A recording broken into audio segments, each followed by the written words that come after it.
Okay, in this module, we're going to talk about how to identify upper motor neuron signs. Now, upper motor neuron signs occur when there's any type of injury in the motor pathways, the descending motor pathways. And you're going to see this in patients that have things like demyelinization, for people that have neurological autoimmunity. If you're working with autoimmune disease patients, there's definitely a percentage of them that are not being identified, that have things like myelin antibodies and neurofilament antibodies when you do blood work. And when you do a thorough exam, if you're looking for signs of demyelination, you may very well see it. And also, if you just have looking for upper motor neuron signs as part of your routine exam, which only takes minutes to evaluate, you can really make sure that you don't have any of these signs that are typically common with those that have any kind of injury to their brain or spinal cord. Again, things like multiple sclerosis. Some people that have brain injury from the past may have injured some areas of their motor cortex or frontal cortex, and they still have these signs. Sometimes people that have any type of hypoxic or metabolic injury, like microvascular injuries or little strokes with like hypertensive diabetic elderly population. Some people with microvascular disease where there's injury to the brain, they may start to have some upper motor neuron signs. And then if you're also evaluating kids and children, some kids that have poor frontal lobe development will many times have these upper motor neuron signs. So for the most part, the way this works is you have areas of the brain that are involved with motor function, and then motor function being volitional movement. And motor function really involves areas of our prefrontal cortex and motor areas to initiate and planning movement, to our motor strip, where we have a discharge to activate muscle contraction. And then as we have these cortical frontal areas, these then project down into the internal capsule. And for the internal capsule, they go into the areas of the midbrain, the pedunculi regions of the midbrain, and then to the pontine front anterior areas and the pons, the basis pontes, and then to the pyramidal regions of the anteriors of the lower parts of the brainstem, and then at the cervicomedullary junction they decussate. So motor pathways from this side at the cervicomedullary junction then cross into the cortical spinal tract, and the cortical spinal tract activates the contralateral side, and the lateral cortical spinal tract is involved with limbs. On the opposite side, the anterior cortical spinal tract is involved with muscles of trunk on the same side. But in any case, if there's any kind of injury, demyelination, or lesion in anywhere between the areas of the motor areas of the frontal lobe, all the way down to the brainstem motor regions, to the spinal cord, cortical spinal tract, all the way down to the anterior horn of the spinal segment of the cord. If there's any injury there, then a person will have what are called upper motor neuron signs. And basically, these pathways, the descending motor pathways, inhibit activation of the anterior horn. And the anterior horn is where you have motor nuclei that just immediately cause contraction. So what you'll see is hyperactivity, the inability for these cortical spinal pathways to suppress motor activity with something like a stretch or a pull of a muscle spindola that we'll go through with the basic examination findings. Now, it's also important to remember that these descending motor pathways have no nociceptors, no pain fibers. So when people have lesions in these areas of the central nervous system and spinal cord, they won't complain about pain. So pain won't be an issue. So you will only see it sometimes when you stroke the foot and see a Babinski sign, and those are always red flags. And anytime you see an upper motor neuron sign, you definitely want to make sure that they've had some imaging done, MRI imaging of the brain or spinal cord. And if they haven't had it done, you may want to make sure that it does get done, does get completed, so then you can try to figure out what's happening. Maybe there's hyperintensities all over the brain from demyelinization. Maybe they have microvascular disease. And sometimes the MRIs are normal because there isn't enough pathology to show any changes in MRI.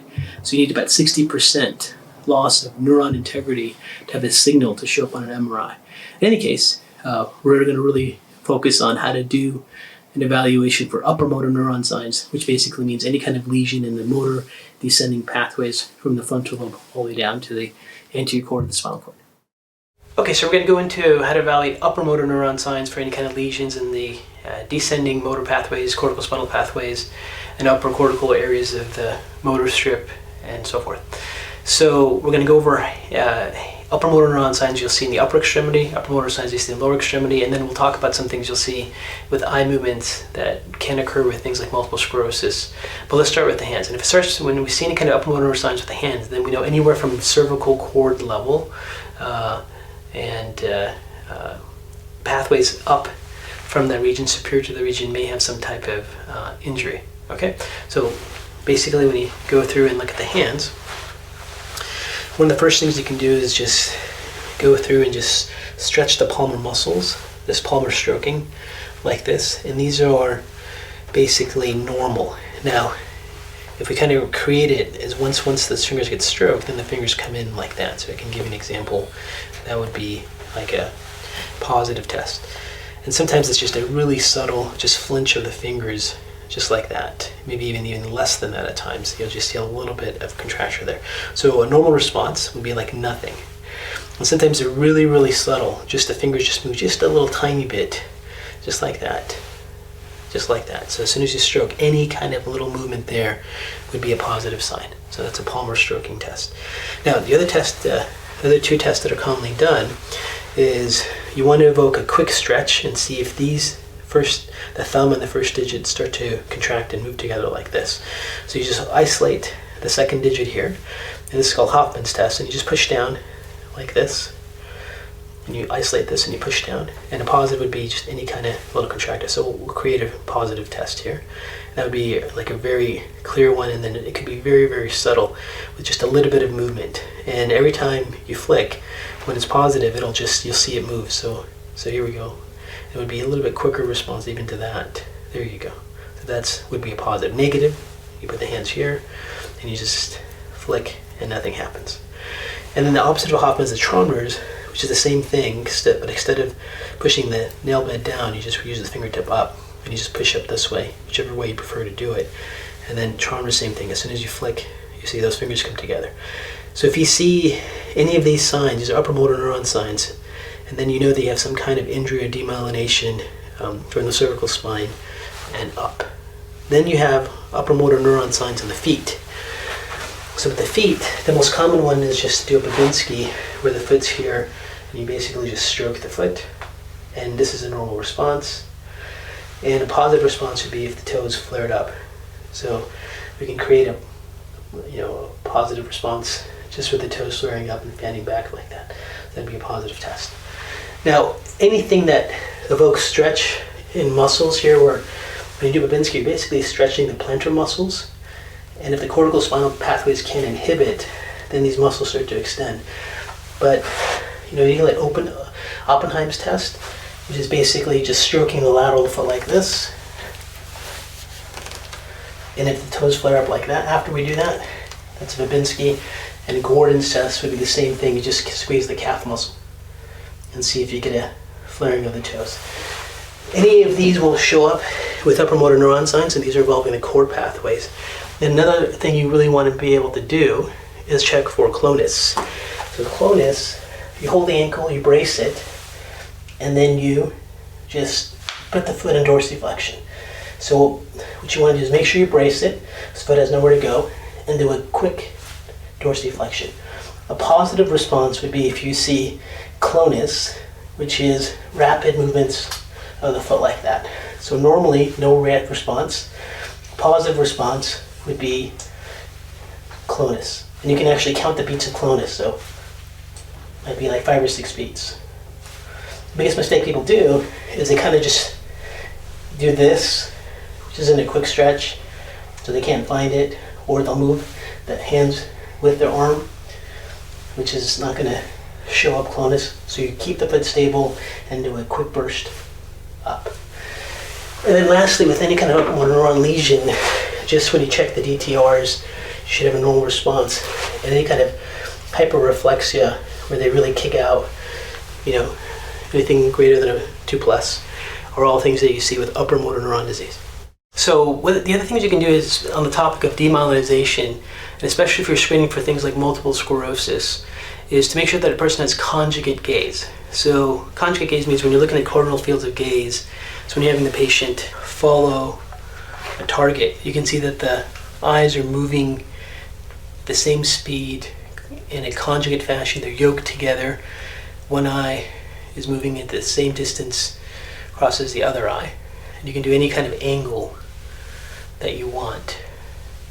But when you look at these conjugate gait patterns and you see these eyes move, if one eye is moving more and this one's not moving, then it catches up, or they're not completely. So this is conjugate, this would be unconjugate.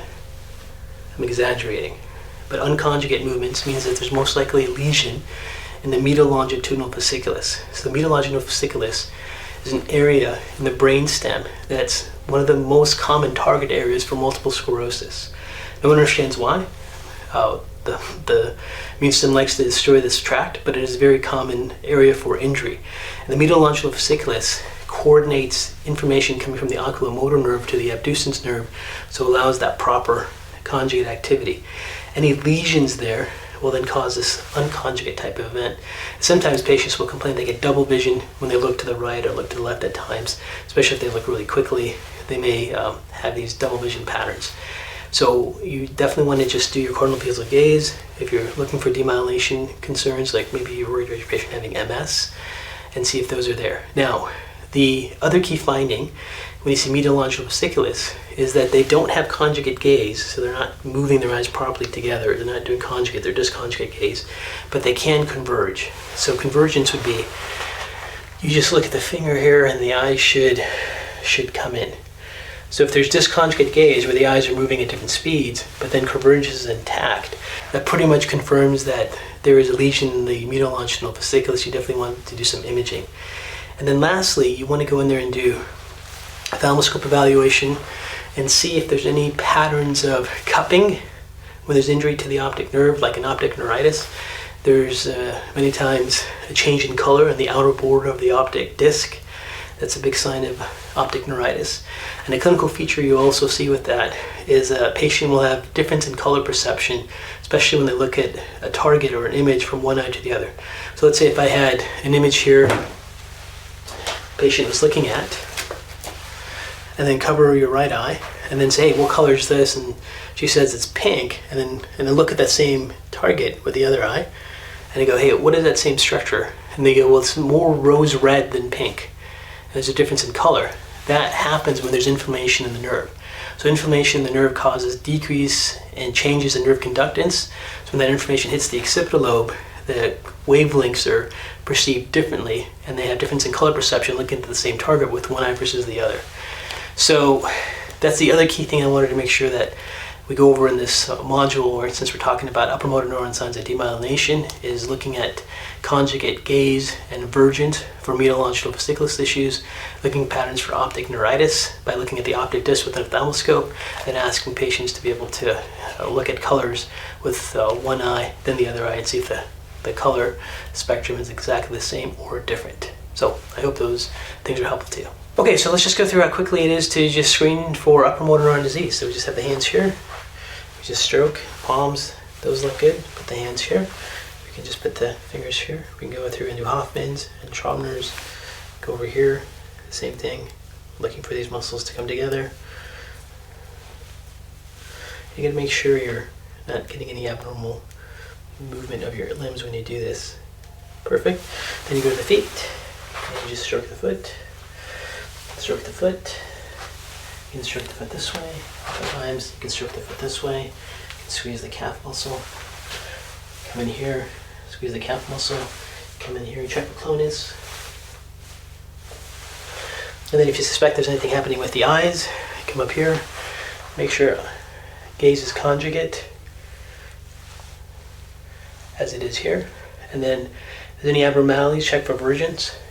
And disconjugate gaze with maintenance of convergence, sign for medial longitudinal fasciculus. If you suspect there's something happening with the optic nerve, find some image with color, have them look at it with one eye and then the other eye.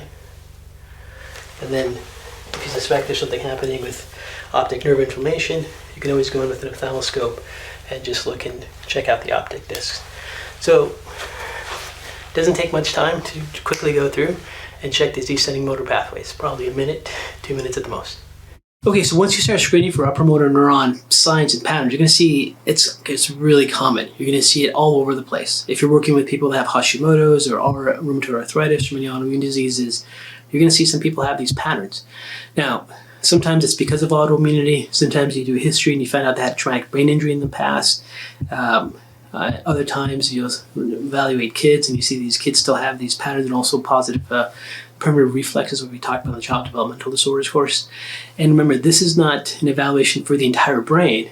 This is only evaluating the pathways from the motor strip areas of the motor cortex down into the anterior regions of the brainstem, where the pyramids are, the pontine areas, the anterior pontine areas, and anterior pyramidal areas of the lower brainstem. And at the cortical spinal tract, they cross. And you're measuring that pathway in the anterior regions of the spinal cord.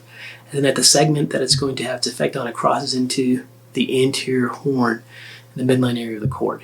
So any lesion along this pathway is going to cause positive upper motor neuron signs.